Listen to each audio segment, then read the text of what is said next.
Great to have you on the podcast. How are you today? I'm great, Jared. I'm glad to be here.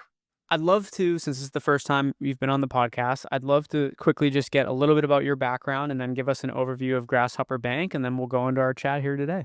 Yeah. Okay. I'll make this part quick. I've been a banker kind of my whole life, I guess, involved in banking, financial services, right out of college, Key Corp, kind of what I would call big banking days. We did a lot of acquisition work in my early days, ended up to be over $100 billion bank. And somewhere in 2007, 2008, I decided that it was time to kind of move out of big banking and maybe get more involved in the technology part of banking in general, and wound up with a community bank in Boston that we renamed Radius Bank. And we built, kind of got like obsessed with the technology, what role it was going to play in the industry, and especially in deposit gathering as you thought about branches and what was going to happen with consumer and business behaviors and how that was going to evolve, when it was going to evolve. And so we built a consumer digital bank, Radius, got some private equity backing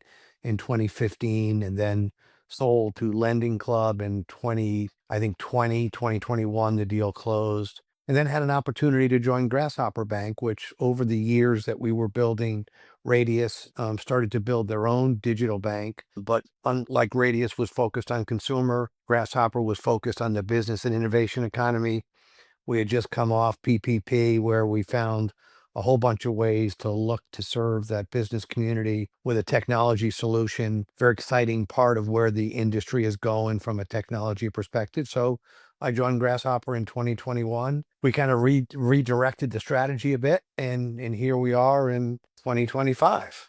Now, talk me through a little bit what traditional banks get wrong and why, you know, working with like a Grasshopper Bank is, I know without putting your best sales spin on it, but like I think anyone that's worked with traditional banks realize there's a major lack of technology and just forward thinkingness. Like, what's the difference between Grasshopper Bank and those traditional banks? And then if you just highlight what they tend to get wrong, I think our audience would love to hear that. Well, it's not really my type of answer of what others get wrong Okay, you don't versus have to what word it we that way. get right. Yeah. So what I like to say to everybody is everybody has a strategy. Everybody's serving a niche market or a big market, and everybody attacks it in a way in which they think they can win. And so with technology leading community banks, we've decided that the niche market for us is technophiles. It's not a demographic, it's a psychographic. It's people who choose to do business in an Amazon-like way. And, I could say, Jared, you and I could be very different people as it relates to our psychographics. And you could like going into stores and I could like buying online.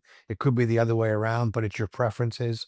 And so we accept the fact that not everybody is in this mode of wanting to do business digitally. It's obviously growing, but we attack that part of it with technology and with a really kind of strong, kind of a customer centric focus, the customer experience.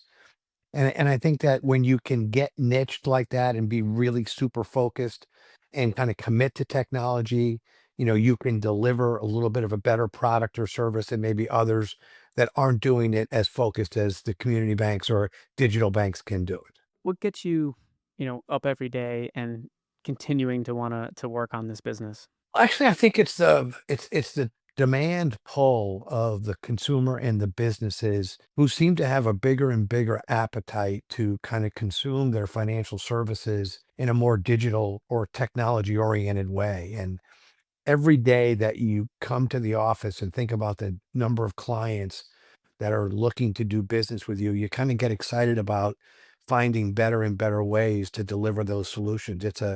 It's a growing market. It leads to levels of excitement for all of us in the company about, the number of people that want to do business this way. And then the other part of it is, really from this is both a business and a personal perspective, but staying relevant, right? With what's happening today. I mean, you can't get up without finding some new ways to do business or to kind of interact with people, and staying relevant both for our customers and for me individually is exciting. So I would like to hear more on that. Like, how do you continue to stay relevant? Because, I always joke with people now.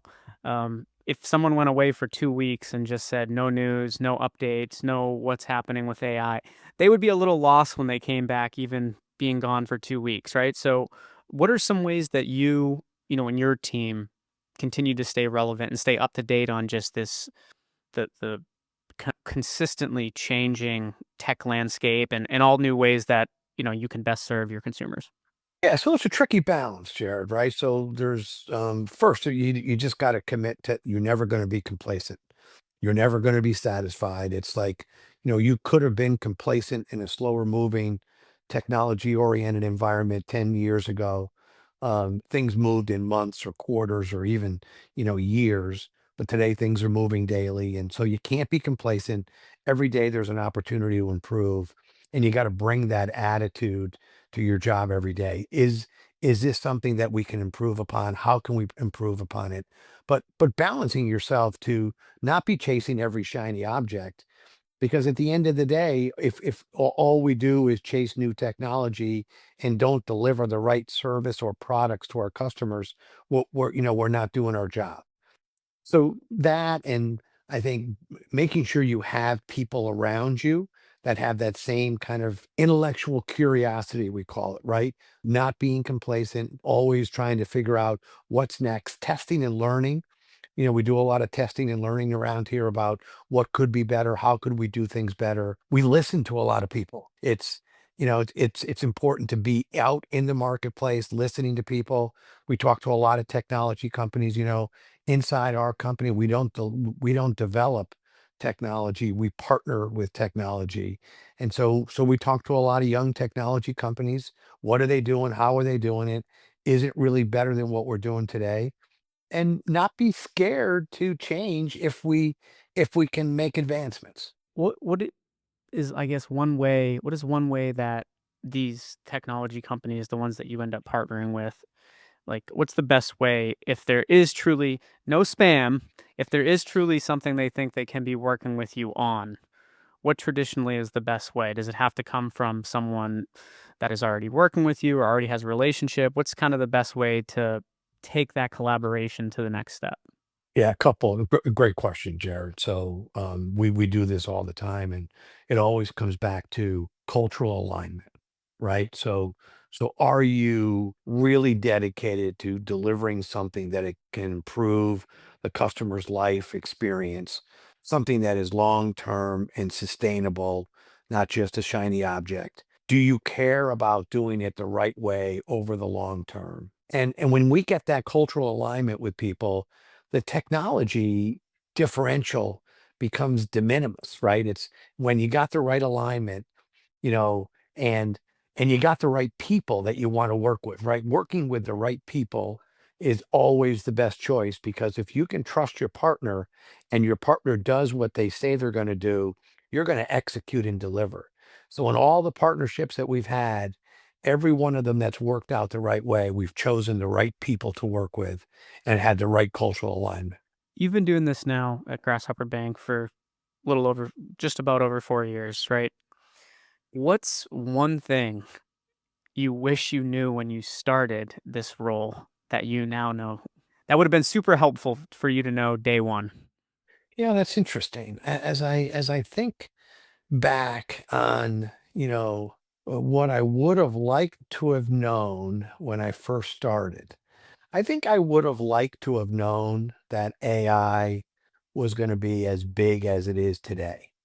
I think I would have spent more time thinking about backroom efficiencies way more aggressively, thinking about leveraging AI early in the process as we built some things, and also maybe building more data capacity inside the company, knowing how valuable it is. We always knew data was valuable, but I think knowing how AI has kind of begun to change the world, I wish I had known that back then. We would have done things a little differently. I bet you that is the answer for a lot of people right now too. So you are not alone in that.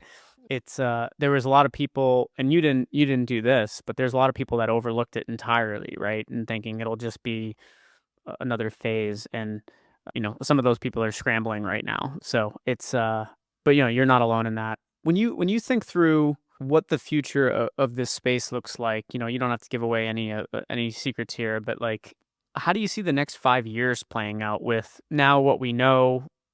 AI is not just a fad or trend. It is a real, like, just once in a lifetime technology. Where do you see, like, the next few years going for this space? Yeah. So when I think about banking in general and kind of then even a little bit of a focus on digital is I think the next evolution is the rest of the kind of credit side of the industry. So, the easy thing to say about AI is, traditional analyst work is going to be taken over maybe by more of AI, the early stage parts of analysis and things like that. But that's going to evolve into allowing, and I think customers demanding that banks move through more complicated, longer term decision processes much quicker. And that'll move into more of the wealth management, commercial banking, or corporate banking, the larger end of the market, I think will evolve very quickly into a more data driven, data decision kind of model. I do think that the industry will also evolve with the people that it's able to attract. I think introducing AI into the industry can change the kind of the way people look at banks and the way they view them from a digital perspective. I mean, those would be the two things that strike me as being kind of on the horizon that will change the face of banking as it is today. The evolution of, kind of decisioning on the credit side from consumer to small business into larger businesses and using AI that way. And then the other thing that I think is going to happen is AI on the sales side, right? So using artificial intelligence to be able to help clients understand options from their perspective. If you're the trusted advisor to your client, which we all want to be, then can we be the trusted advisor to more clients using artificial intelligence to get them to a place where maybe, you know, people need to step in, but I think you're going to be able to get that technology helping on the sales side. What are a few things, bare minimum, that every bank like, if a bank wants to be successful at all, they must hit, like, these few things? Are there any things that, like, and then talk me through, you know, how does you said something earlier, I wanna track back to it, so this is kind of a two-parter. So, tell me the things that every bank needs, bare minimum, if they wanna be around, if they wanna be successful. And then kind of part 2 is, you talked about taking in this feedback from people and applying it. How best do you like to receive that feedback to make Grasshopper Bank, that much better, than the competition? So two-parter. Okay, so what does every bank need to have in the future? Okay, this is going to sound maybe a little bit counter, but it always will require great people. I don't care about AI and what I just said. Mainly AI is going to do a lot of the grunt work behind the scenes. You need smart and high performing people to be able to be successful, period, no matter what. That's it. I think you need also inside that people group, people who understand the future of the industry versus where you were in the past, right? The relatively rapid evolution of the industry says you've got to have more people looking forward versus backwards, more people doing more of what is next versus what we used to do, right? The old saying we used to have is don't come to the table and say, this is the way we used to do it. It's how are we going to do it today with the tools we have available? So, subset of those people. I think the third thing that people got to have, banks got to have better is a better handle on data. So, I think that if we're going to use, if we're going to use artificial intelligence to its max, then you got to be able to manage data in an effective way to help that artificial intelligence work for you in the most effective way. So those are the three things that come to my mind as we speak. How do I like to get feedback? about how our company is performing or how our technology is performing, I like to get it right from the client. The beautiful thing about working with kind of technophiles and digitally aligned people is they'll give you feedback right away, right? And they'll give you a lot of detailed feedback as to what happens. And you'll know it, good and bad. They tend to want to give you feedback. And so we like to hear it right from our clients. We use our customer service team, another place where artificial intelligence and even the earlier forms of bots is helping us a great deal to gather feedback from clients. And then, we try and react to it as best we can. And, no sense asking for feedback if you're not going to do something about it, right? So we get it from our clients. That's the best place to get it. Variety of different channels they come in, and then our job is to effectively do something about it. I love it. By the way, I'm not gonna do this, but you gave me such a good, like, I could have made a great clickbait. This was not how you said it. We could have taken it totally out of context, but you were like, "I don't care about AI." But you said something more to it. I'm like, "Oh, that would have been such a good clip to put at the beginning of this episode that gets everyone to click it." Not gonna do that, but, my eyes lit up when you said that. Um, I wanna thank you so much, by the way, for coming on here. I really enjoyed hearing more about Grasshopper Bank and just, your thoughts on how you'd like to receive feedback, where you see the industry heading, and again, really appreciate you being a guest here. Thanks, Jared. I enjoyed it as well. Thanks for all the great questions.